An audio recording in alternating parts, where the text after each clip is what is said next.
So we have a trade.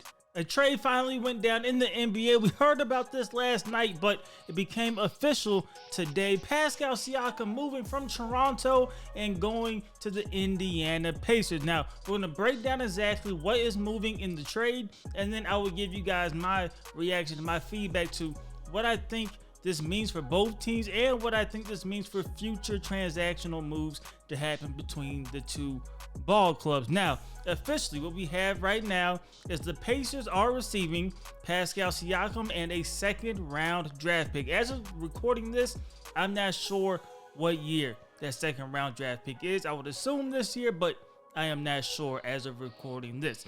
The Raptors, they are getting Bruce Brown Jr., Jordan Nwora, and Kira Lewis Jr. along with three first-round draft picks. That is pretty big. That is pretty big. They also said that the Pelicans' compensation is incoming, so we know they are going to be a team involved as the third team. So this trade is not completed as of yet, but we have the framework and we know what the Pacers are getting and what the Raptors are getting. The main part is the 3 first-round draft picks. So let's dissect this a little bit and see what each team is getting. For the Pacers, I've heard some people say that they gave up too much, especially because Siakam is a guy, like, let's be real, he is a player that should have been traded last year. He now has 1 year left on his deal. He becomes a free agent.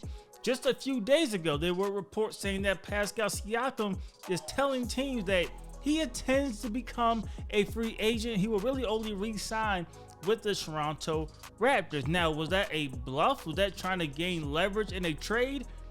Who knows? Maybe he was saying, if I say this, the Pacers don't have to give up quite as much, but nobody truly knows. Or maybe he is legitimately wanting to see what the market is like as a free agent. Now, the advantage that the Pacers are going to have, of course, is they get that time to develop that relationship with Pascal Siakam. And on top of that, they could offer him more money than any other team. So they still have an advantage when it comes to bringing him back. But giving up the 3 first-round picks without the insurance that he is going to sign is a little bit risky, but it is betting on yourselves, unless, of course, they know more than what we know in the media. So risky, but what you get out of Siakam is one heck of a player, probably the most versatile 4 in the league. A lot of people at least will put him up there as one of those guys. He's going to bring a good defender. I heard somebody say in one of my chats that now the Pacers will only give up 121 points a game instead of 128 with Pascal Siakam playing defense. That's pretty much what you get. You get a guy that will help you on the defensive end, but more importantly, you get help for Halliburton, who is still yet to go in his prime, having a crazy season. I believe he's averaging around 23 points, 12 assists a game. And then you add Pascal Siakam, who should alleviate some of that attention that Halliburton was receiving. You know Siakam is good for 20 a night, and then he will help you on the defensive end. I think this move for the Pacers could make them a sleeper as a team that is a true contender in the Eastern Conference. I know that's crazy to say, but I truly believe that this does help the Pacers contend right now. But long term, you now have some young pieces. You have Halliburton getting help.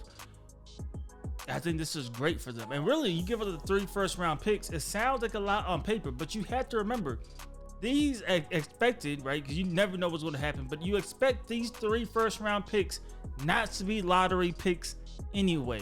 You're hoping that we are contending, and these picks are around 24, 25, hopefully even later for Indiana fans. And then you're giving that up for Pascal Siakam, especially if you can sign him long-term. Great deal. I love it for the Pacers. You do look at it at first like, wow, 3 first-round picks. But like I said, once you remember, these are not top 10, not lottery picks. And you get Siakam to help a young core that, one, you could tell they like playing together with one another, and 2, they are very explosive on the offensive side. You add some defense by bringing in a guy like Siakam, and you are in a good spot.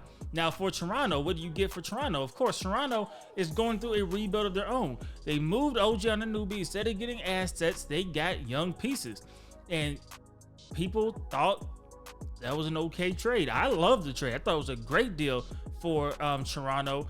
You get RJ Barrett, who's a young guy, and hopefully he could grow and become a little bit, like, take that next step forward, right? Emmanuel Quickly, who I really enjoy as a player. I think he's a really good player. And now this is where the assets come. You get 3 first-round draft picks now. So you essentially moved OG Anunoby and you moved Pascal Siakam for the 3 first-round picks, the 2 young players that could help foster in the rebuild in the young guys you're going to get. Jordan Nora and Kira Lewis, they're both on expiring deals. Bruce Brown also technically on an expiring deal. He does have a team option. I believe they may all have a team option actually next year, but he has a team option for $22 million. I do not expect that to be picked up. If anything, I think a more realistic scenario is Bruce Brown then gets rerouted. He gets shipped out to another team that is trying to compete now, and a player like Bruce Brown coming in, especially coming off of your bench, could be valuable for you, especially come playoff time. So I do expect Bruce Brown to be moved again. If not, then they're not going to pick up that team option. He'll become an unrestricted free agent. He'll be free to sign with any team. So I love it.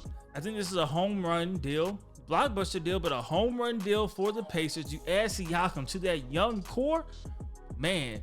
Once they get that chemistry right, it could be very, very, very scary. It could be a good young core that could build together, play with each other for years to come, and you can see, you know, that team turning things around in Indiana. So if you're a Pacers fan, definitely time to be excited. You already made it to the NBA in-season tournament championship, and now you may make some noise in the playoffs with this roster. If not, just know you're still set up for the future with this roster. As long as everybody sticks together and they keep progressing as a team, things look good. So I'm in love with the deal, but you guys let me know what you guys think about it in the comment section below. Do you like this move as much as I did, or are you a little skeptical about it? Let me know if a team won, the team lost. Once again, a lot of these trades this year, I think both teams have kind of got what they were looking for. I don't think nobody lost this trade neither. They both won, in my opinion. Maybe you could have said you could have got a little bit more if you traded Siakam earlier, but that's the knock on Toronto. They took too long to trade OG Anunoby. They took too long to trade Pascal Siakam. But for what it was, for a guy that was probably going to leave, you get a good value. You get good value. And for the Pacers, like I said, you get a guy right now that can help you win ball games. So like I said, let me know what you guys think about it in the comment section below. As usual, I hope you guys did enjoy the video. If you did, please do me a favor. Go ahead and leave this video a like. It helps me out a lot. And subscribe if you haven't already. It's DLloyd. I'm going to see y'all next time. Peace.